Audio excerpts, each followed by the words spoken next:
Welcome back once again. In the last one we have discussed about electric field intensity and electric field lines. Today we discuss how we find the electric field or magnitude of electric field due to any point charge. So please note down the heading electric field intensity बोले या strength बोले एक ही बात है. Electric field intensity due to point charge. Okay. तो हम लोग यहाँ पर जो आज डिटरमाइन करने वाले हैं, कोई एक पॉइंट चार्ज होगा, उसकी वजह से उसके सराउंडिंग में किसी पर्टिकुलर डिस्टेंस जैसे r, x कुछ भी डिस्टेंस होगी, वहां पर इलेक्ट्रिक फील्ड ऑब्जर्व करना चाहते हैं. ठीक है, तो मैंने एक ऐसे सिस्टम आपके लिए बना के रखा. सपोज करिए Q is the point charge. हम इसी की वजह से कहीं पर कोई पॉइंट A है, वहां पर इलेक्ट्रिक फील्ड ऑब्टेन करना चाहते हैं.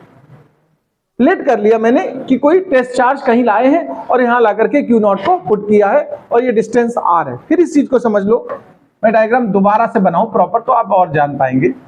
मेरे कहने का मतलब है कि कोई एक पॉइंट चार्ज है जिसका नाम Q है. इस पॉइंट चार्ज की वजह से जो सराउंडिंग में इलेक्ट्रिक फील्ड स्ट्रेंथ बन रहा है उसका मैग्नीट्यूड कितना है, हम ये जानना चाहते हैं. किसी पर्टिकुलर जगह पर, जैसे हमने लेट कर लिया r डिस्टेंस पर कोई पॉइंट A है, यहां पर हमें चाहिए फील्ड की वैल्यू. मैंने पहले बोला था फील्ड बोलने का हमारा सेंस होता है फील्ड स्ट्रेंथ. हम अगर बोले फील्ड चाहिए तो मतलब क्या चाहिए हमें, इलेक्ट्रिक फील्ड इंटेंसिटी चाहिए. पूरा नाम ये समझो, हम शॉर्टली बोलेंगे फील्ड. फील्ड मतलब होगा इंटेंसिटी से. तो हम यहाँ A पॉइंट पर इलेक्ट्रिक फील्ड निकालना चाहते हैं और ये डिस्टेंस यहां से R है. यहां पर पता करना मुझे इंटेंस कितना है, मतलब कितना फोर्स अपीयर करा रहा है. ये तो मतलब है उसको चेक कैसे होगा, ऑब्जर्व कैसे करेंगे. तो हम लोग लाएंगे क्या, टेस्ट चार्ज Q0. मैंने आपको शुरू में बताया था कि टेस्ट चार्ज का मतलब होता है very small charge which does not effect the system. जैसे आप देखो लाइट की प्रेजेंस, फेस और न्यूट्रल जानने के लिए इलेक्ट्रिशियन अपने पास एक स्क्रू ड्राइवर रखता है जिसमें बल्ब लगा होता है, उसको टेस्टर कहते हैं. टेस्टर का क्या पूरे सर्किट पे कोई असर पड़ता है क्या, वो सिर्फ बताएगा कि फेस है या न्यूट्रल है, जो भी है. बस उसी तरह ये टेस्ट चार्ज होता है, इसका पूरे सिस्टम पे कोई असर नहीं पड़ेगा. हम लोग ये यहां पर फील्ड निकालना चाहते हैं, इंटेंसिटी E की वैल्यू फाइंड करना चाहते हैं. वैसे अगर आप देखो r डिस्टेंस पे अगर दो चार्जेस रखे हो तो इनके बीच फोर्स काम करेगा कि नहीं करेगा, बताओ. तो हम सबसे पहले फोर्स की कैलकुलेशन करेंगे. The force acting between Q and Q0. इस फोर्स को फाइंड करने के लिए किसका फॉर्मूला यूज करते हैं हम लोग, न्यूटन्स लॉ. किसका फॉर्मूला, कूलम्स लॉ. क्या होता है कूलम्स लॉ, बताओ, बोलो. F is equal to K Q1 Q2 by, very good. देखो कूलम्स लॉ के अकॉर्डिंग होता है K Q1 Q2 by R square. ये फॉर्मूला है. बट यहां Q1 Q2 ना हो करके Q और Q0 है. तो हम इस हिसाब से अगर यहां पर इसको अप्लाई करें तो हम कहेंगे F is equal to K Q0 upon R square. बताओ भैया, ये इक्वेशन 1 डाल दो, फर्स्ट इक्वेशन. बोलो, यानी फोर्स निकल आया. क्या निकल आया भाई, फोर्स निकल आया. हमें क्या चाहिए लेकिन, field, electric field intensity. But electric field intensity is equal to होता है F बाई Q0.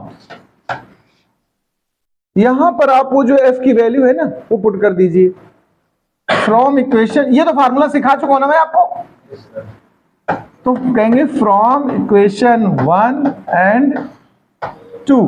चलिए, E इज इक्वल टू बनेगा F की जगह ये पूरी value K Q0 by R square upon में Q0. चलो Q0 से Q0 को कैंसिल कर दे रहे हैं. तो E इज इक्वल टू बना K Q by R square. ऐसे भी लिख सकते हो आप, K आगे यहां लिख दो और Q by R square. Electric field intensity at any point due to point charge is K Q by R square. यहां K का मतलब क्या होता है, 1 बाई 4 पाई एप्सिलॉन नॉट। अगर मीडियम है तो डाइलेक्ट्रिक कांस्टेंट रहेगा साथ में, अगर एयर होगी तो इस डाइलेक्ट्रिक कांस्टेंट की वैल्यू 1 रह जाती है। तो for air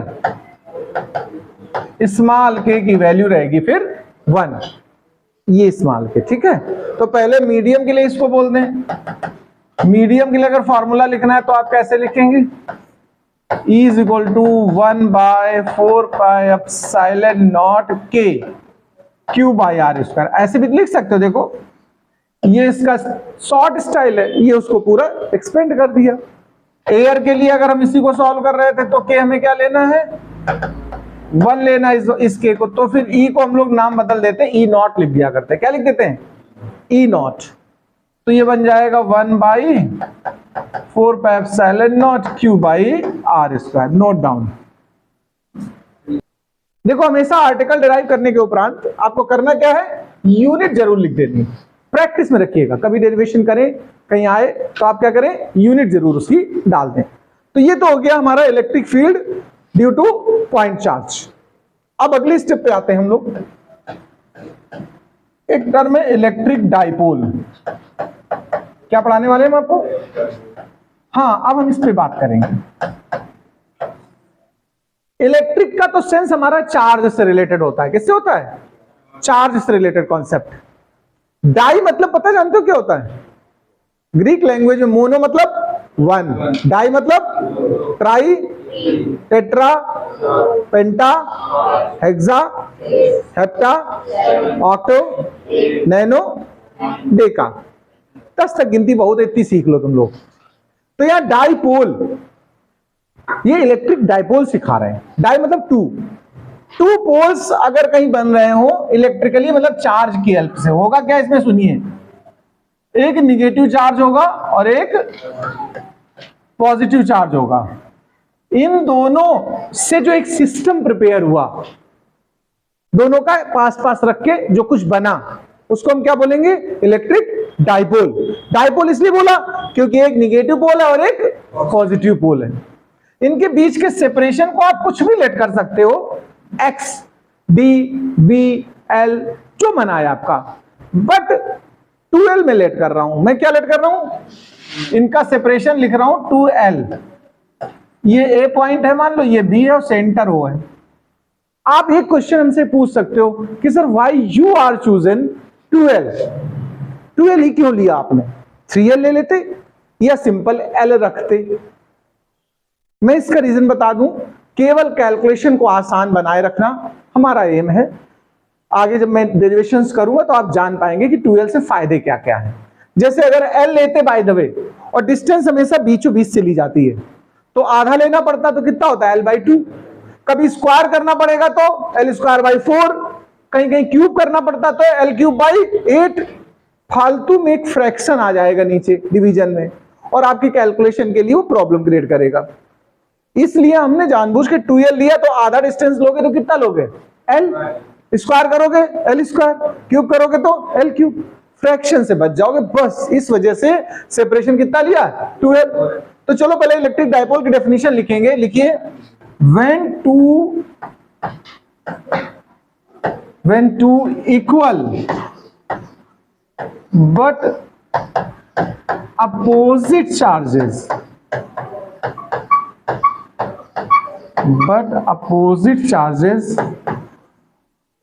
kept at some distance, then such system is called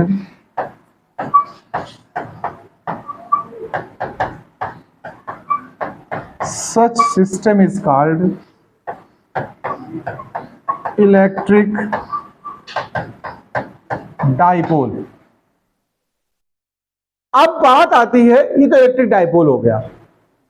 electric dipole movement की बात करते हैं। अच्छा इसके एग्जांपल लिख लो, इलेक्ट्रिक डाइपोल कहां कहां होता है जरा ये भी समझ लेते हैं। जैसे NaCl सुना आप लोगों ने, NaCl को अगर आप सही से ब्रेक करके सोचें आयनाइजेशन के स्टेट में तो Na प्लस और Cl माइनस, यानी देखो एक इसमें प्लस चार्ज और एक, तो ये डाइपोल फॉर्म हो रहा कि नहीं हो रहा बताओ। NaCl, HCl, देखो यहां भी H plus Cl minus, H2O भी पोलर होता है, ध्यान रखना, H और OH मेरे ब्रेक होता है, देखो H2O को अगर ब्रेक करोगे तो क्या लिखोगे, H और OH। ये पोलर सॉल्वेंट बोला जाता है H2O, सुना होगा आप लोगों ने, पढ़ा हो शायद, पोलर नॉन पोलर। पोलर मतलब होता है जिनमें इस तरह डाइपोल फॉर्म हो जाए, और जो डाइपोल फॉर्म ना करे वो क्या है, नॉन पोलर है। जैसे Cl2 है, क्लोरीन क्या है, नॉन पोलर है। तो जो डाइपोल बना रहे हैं, यानी जिनमें इलेक्ट्रोनेगेटिविटी डिफरेंट है, देखो जो मॉलिक्यूल्स उसको फॉर्म कर रहे हैं उनकी इलेक्ट्रोनेगेटिविटी में डिफरेंस है, तो वो पोलर है, अदरवाइज नॉन पोलर। अब हम बात करते हैं डाइपोल मोमेंट की, इसी का अगला पॉइंट है, हमारा अगला स्टेप है डाइपोल मोमेंट। हमारा डाइपोल मोमेंट का मतलब हो गया electric dipole moment. Dipole moment क्या है, मैं इस पे बात करता हूं। देखिए डाइपोल मोमेंट इसी जो इलेक्ट्रिक डाइपोल था इसी के हेल्प से निकालेंगे। देखो यहां पर दो चार्ज पार्टिकल है ना आपके पास, एक पॉजिटिव है और एक निगेटिव, और सेपरेशन कितना है 12। इन दोनों में से किसी एक चार्ज को उठा लो, एक चार्ज का मैग्नीट्यूड, और दोनों चार्ज के बीच के सेपरेशन को मल्टीप्लाई कर लो। देखो ध्यान देना, the product of magnitude of any one charge, हम साइन नहीं लेंगे उसका, प्लस माइनस, मैग्नीट्यूड उठाएंगे केवल। The product of magnitude of any one charge and separation between them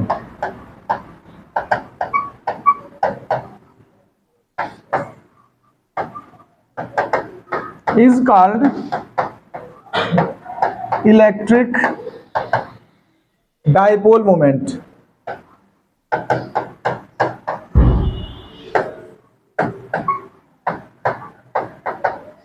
इसको हम लोग इलेक्ट्रिक डाइपोल मोमेंट, इसको हम P से प्रेजेंट करेंगे।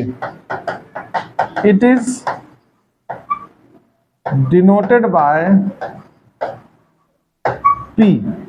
तो P इज इक्वल टू, देखो एक चार्ज की वैल्यू ले लो और बीच का सेपरेशन ले लो, Q इंटू 12, ये बोला जाएगा इलेक्ट्रिक डाइपोल मोमेंट। या फिर इसको ऐसे भी लिख सकते हो, 2 आगे लिख सकते हो, तो 2QL। ये देखो नई फिजिकल क्वांटिटी है आपके लिए, electric dipole moment is a new physical quantity for you. So to understand it, first of all we wants to determine the definition, तो वो तो हो चुकी, देन फॉर्मूला वो भी आ गया। अब हमें यूनिट, डायमेंशन और इसका नेचर सीखना है। तो चलिए पहले यूनिट की बात कर लेते हैं। अगर हम यूनिट निकालें इसकी, तो देखो ये चार्ज है, ये लेंथ है, तो चार्ज की यूनिट क्या होती है, कूलम, और लेंथ की क्या हो गई, मीटर। कूलम इंटू मीटर लिखा है, तुम लोग सेंटीमीटर ना पढ़ लेना इसको कभी। अच्छा डायमेंशनल फॉर्मूला बनाओ चलो। तो कूलम का क्या होता है, सिखाया मैंने, Q is equal to IT, तो कूलम का AT, और M का L हो गया, तो क्या बना ATL। अब हम बात करते हैं नेचर कैसा है, ये ध्यान रखिएगा, नेचर वाइज वेक्टर क्वांटिटी है। कैसा ये, अब हमें इसकी डायरेक्शन भी जाननी है। जो डाइपोल मोमेंट होता है ये वेक्टर क्वांटिटी होती है, इसकी डायरेक्शन ध्यान रखिए इलेक्ट्रिक फील्ड से अपोजिट होती है। इलेक्ट्रिक फील्ड की डायरेक्शन क्या बताई थी मैंने, याद है किसी को, positive to negative. Electric field किधर डायरेक्टेड होता है, पॉजिटिव से निगेटिव की तरफ, तो ये किधर होगा, negative to positive. Dipole moment की जो डायरेक्शन होगी ध्यान रखिएगा ये होगी निगेटिव टू पॉजिटिव, ठीक है। तो यहां लिख दें डायरेक्शन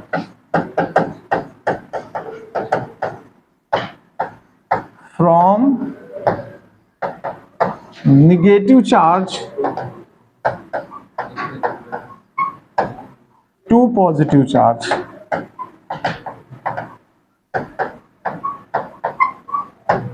ये तो इसकी डायरेक्शन हो गई, नोट कर ले इसको। अब हम लोग बात करते हैं electric field intensity due to electric dipole. ये जो अभी डाइपोल पढ़ा हम लोगों ने सीखा, इसकी वजह से जो इलेक्ट्रिक फील्ड इंटेंसिटी डेवलप होगी उसको हम लोग फाइंड आउट करेंगे। देखिए एक बात ध्यान से समझिएगा, इसमें हम 3 केस डिस्कस करेंगे। अभी केस फर्स्ट बता रहे हैं। 3 केस कौन कौन से होंगे? देखो, एक बार हम जो इंटेंसिटी फाइंड करेंगे वो एक्सियल पॉइंट पे कहां निकालेंगे, यानी जिस डायरेक्शन में डायपोल रखा होगा उसी डायरेक्शन में कहीं पॉइंट होगा या डिस्टेंस होगी जहां फाइंड करना है। दोबारा हम लोग ट्रांसवर्स पोजीशन यानी राइट बाइसेक्टर पर, और थर्ड केस हमारा बनेगा एनी पोजीशन, ना तो वो स्ट्रेट लाइन होगा ना ही राइट बाइसेक्टर होगा, अदर देन दैट। अभी मैं डिस्कस करता हूं तो और अच्छे से जान पाओगे। जैसे पहले तो आर्टिकल का नाम पड़ेगा electric field intensity due to electric dipole. इसका केस 1 इसमें लिखेंगे एट एक्सियल पॉइंट। पहले तो इसको हम लोग क्या बोलते हैं?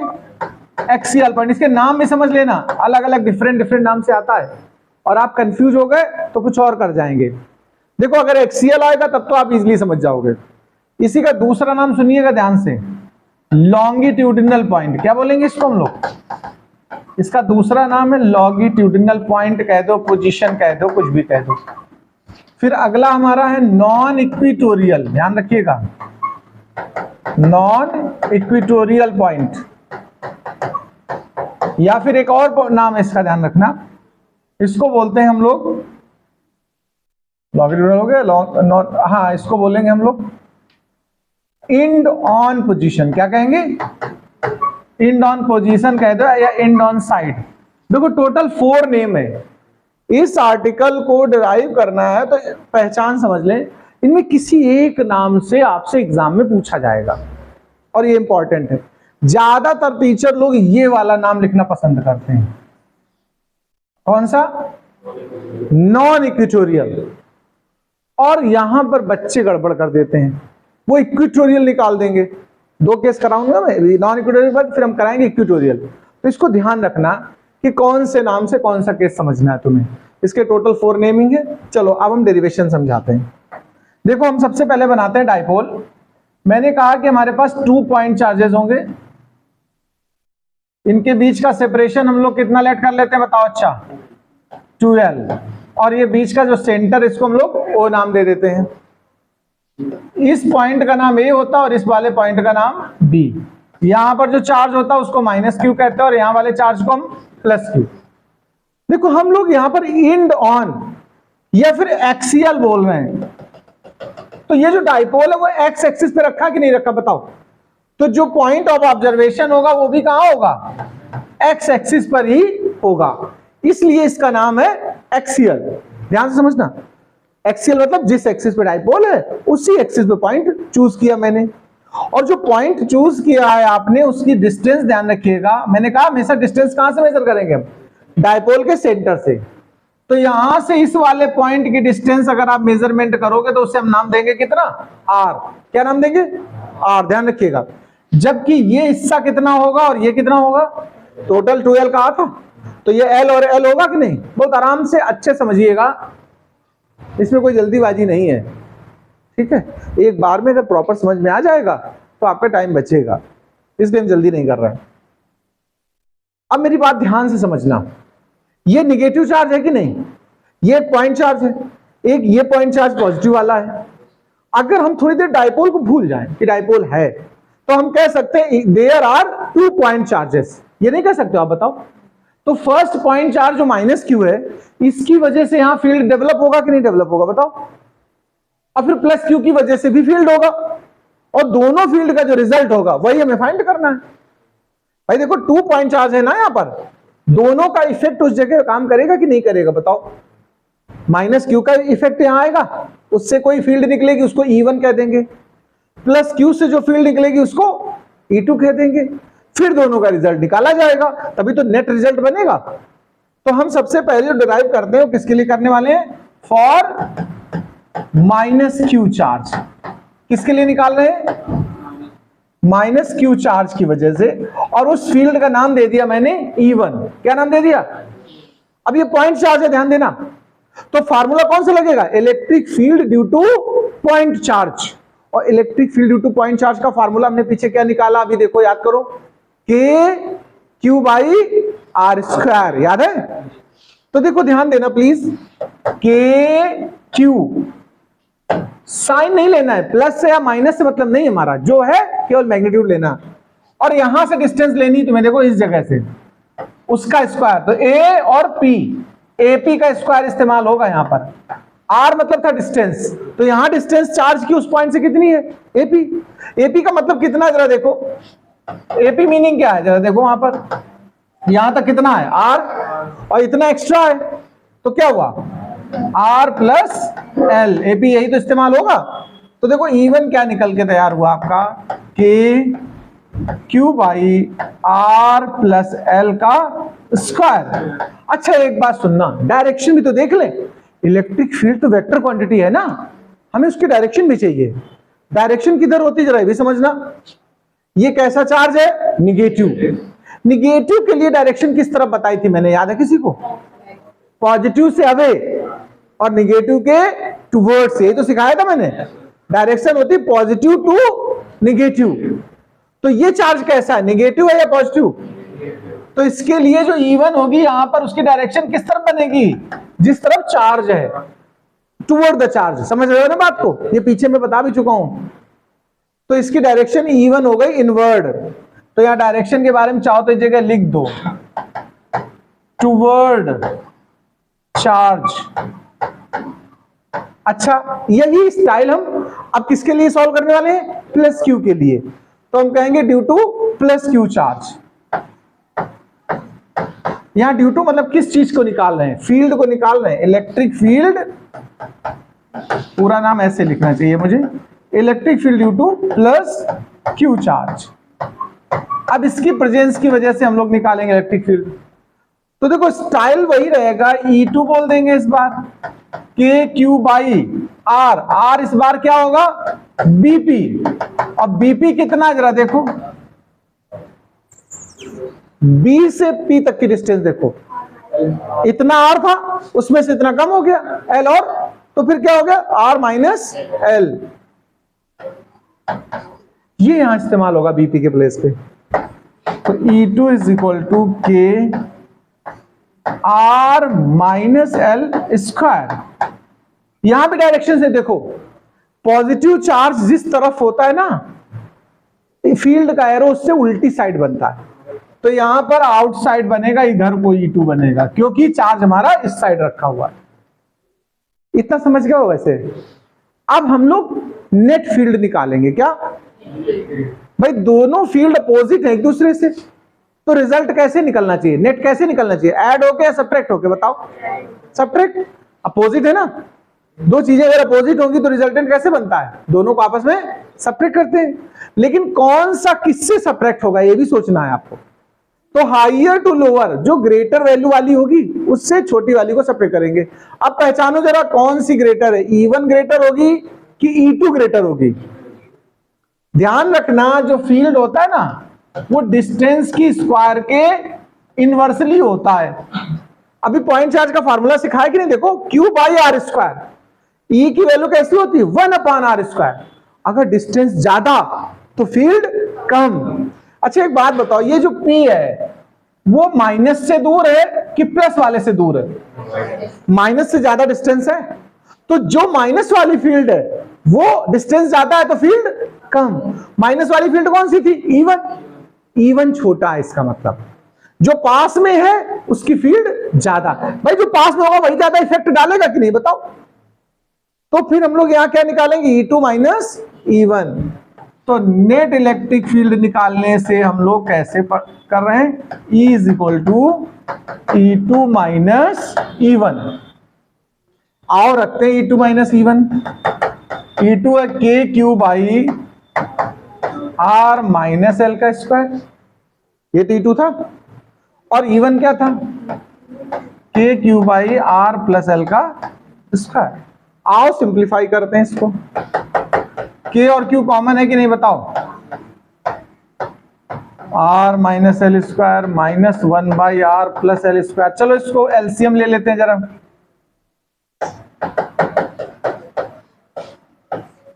आर माइनस एल का स्क्वायर और आर प्लस एल का स्क्वायर, ये यहां चला जाएगा, आर प्लस एल का स्क्वायर ये यहां चला जाएगा। आओ सिंप्लीफाई करते हैं इसको भी। तो ये देखो a square plus 2ab minus r square minus L square plus 2rl, क्योंकि अंदर माइनस ऑलरेडी था, बाहर से माइनस जाके प्लस हो गया। ये a plus B A minus B हो गया कि नहीं बताओ? तो R square minus L square का होल स्क्वायर। अब चलो ये तो कैंसिल हो रहा है देखो, तो वहां कितना बच रहा है? 4rl बच रहा है, नीचे R square minus L square का होल स्क्वायर। अच्छा एक बात समझना जरा, यहां जो 4 है ना उसको उससे 2 अलग निकाल देते हैं, क्यों अलग निकाल लेते हैं? एल निकाल देते हैं जो, तो यहां क्या बचा? एक 2 बचा, एक r बचा। देखो आप मुझे बताओ ये 2ql कुछ होता है क्या? क्या होता है 2ql? p होता है कि नहीं, डायपोल मोमेंट। तो इसको हम p लिख देंगे direct, kp2r by R square minus L square का होल स्क्वायर। ये electric field intensity due to dipole बना है एक्सियल पॉइंट पे। बट ये थोड़ा सा देखने में थोड़ा अच्छा नहीं फार्मूला, इसको थोड़ा सिंप्लीफाई करते हैं। सिंप्लीफाई करने के लिए थोड़ा बहुत अप्रोक्सीमेशन करेंगे। कैसे करेंगे सुनिए, यहां पर हम कहेंगे if r is more greater than l, ध्यान देना जरा, जो r डिस्टेंस है ना वो l से काफी ज्यादा है। अगर r से बहुत बड़ा है l, मतलब r बड़ा है l छोटा है, so L square is negligible. तो एल स्क्वायर को क्या कहेंगे? निग्लेजिबल। छोटा बहुत छोटा हो जाएगा स्क्वायर करने से। ये बहुत छोटा क्यों होगा सुनिए, जैसे सपोज करो 0.2 होता है एल की वैल्यू, बात को समझना, तो एल स्क्वायर क्या होता बताओ? 0.04। देखो और छोटा हो गया कि नहीं हो गया? और जबकि आर होता मान लीजिए 50, तो 50 के सामने इसकी कोई औकात है 0.04 की? फालतू में लेके चले उसको तो कैलकुलेशन और डिफिकल्ट हो जाएगी। इसलिए जानबूझ के अगर हम देखें कभी आर काफी बड़ा है एल काफी छोटा है, तो एल स्क्वायर और ज्यादा छोटा होगा ऐसा सोचा जाता है, तो उसको हम लोग एल स्क्वायर जो डिवीजन में लिखा उसको छोड़ देंगे।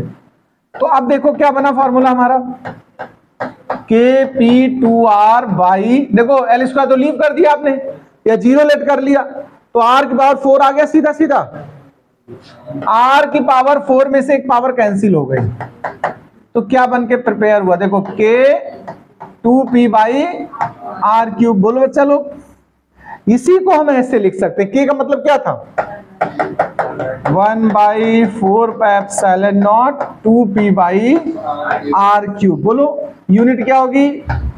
न्यूटन पर कूलम। डायरेक्शन क्या होगी सुनिए, इनमें से कौन सा ग्रेटर था? E1 ग्रेटर था या E2? तो जो ग्रेटर था डायरेक्शन उसे उधर ही रहेगी, अलोंग E2 लिख सकते हो, या फिर दूसरी बात टुवर्ड्स पॉजिटिव चार्ज। क्यों भाई? चलो नोट कर लो।